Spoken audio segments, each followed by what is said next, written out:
প্রত্যেক বছরের মতো এই বছরেও অন্নপূর্ণা পুজোর আয়োজন করল লেক কালীবাড়ি। সোমবার সকাল থেকেই শুরু হয় পুজোর আয়োজন। শুরু হয় ভক্তদের আনাগোনা, সাজিয়ে তোলা হয় দেবীর প্রতিমা। বাসন্তী প্রতিমার পাশে মা অন্নপূর্ণার পুজোর আয়োজন করা হয়। আজ অন্নপূর্ণা পুজো লেক কালীবাড়ির উদ্যোগে।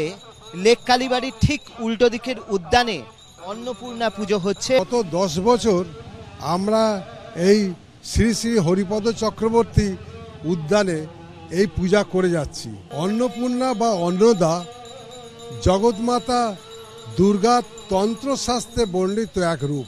দেবী পার্বতী ভিক্ষারত শিবকে অন্ন প্রদান করে এই নামে প্রসিদ্ধ হন। প্রত্যেক বছরের মতো এই বছরও পুষ্পাঞ্জলি সন্ধ্যা আরতির মাধ্যমে দেবী বন্দনায় মেতে ওঠেন ভক্তরা। অর্ণব মুখোপাধ্যায়ের রিপোর্ট, এবিপি আনন্দ, কলকাতা।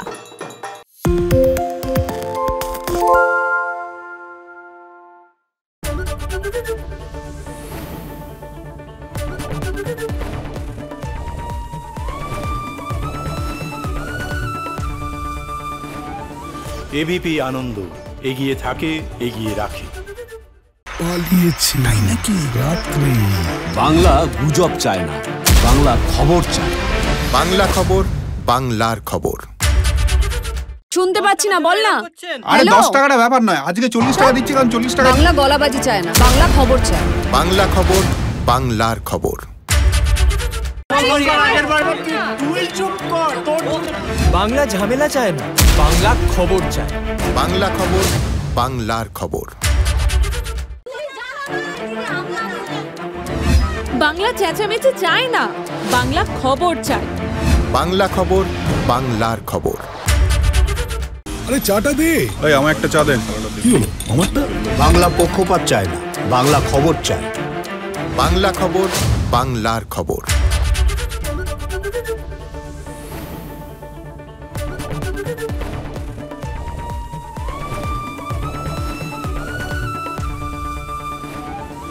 এবিপি আনন্দ এগিয়ে থাকে, এগিয়ে রাখে। সত্য অন্তহীন, সত্যের খোঁজও তাই, সত্য সন্ধানে তাই আমরা অক্লান্ত, অকুতভয়। এবিপি আনন্দ নতুন ভাবনার প্রতীক, যা মনে মুক্ত, তথ্যে যুক্ত এবং যাবতীয় সীমানার বাঁধন থেকে মুক্ত। সীমা না শব্দটির মধ্যে লুকিয়ে আছে মানা শব্দটি, যেন চোখ রাঙানি এক অদৃশ্য বেড়াজাল, যা আটকে রাখে আমাদের এক ছোট্ট গণ্ডির মধ্যে। একমাত্র সঠিক খবরই গড়ে তুলবে এক মুক্ত সমাজ। সেই জগৎ গড়ার লক্ষ্যে কোনো সীমানার ঠুকুটি আমরা মানব না। এবিপি আনন্দ এগিয়ে থাকে, এগিয়ে রাখে।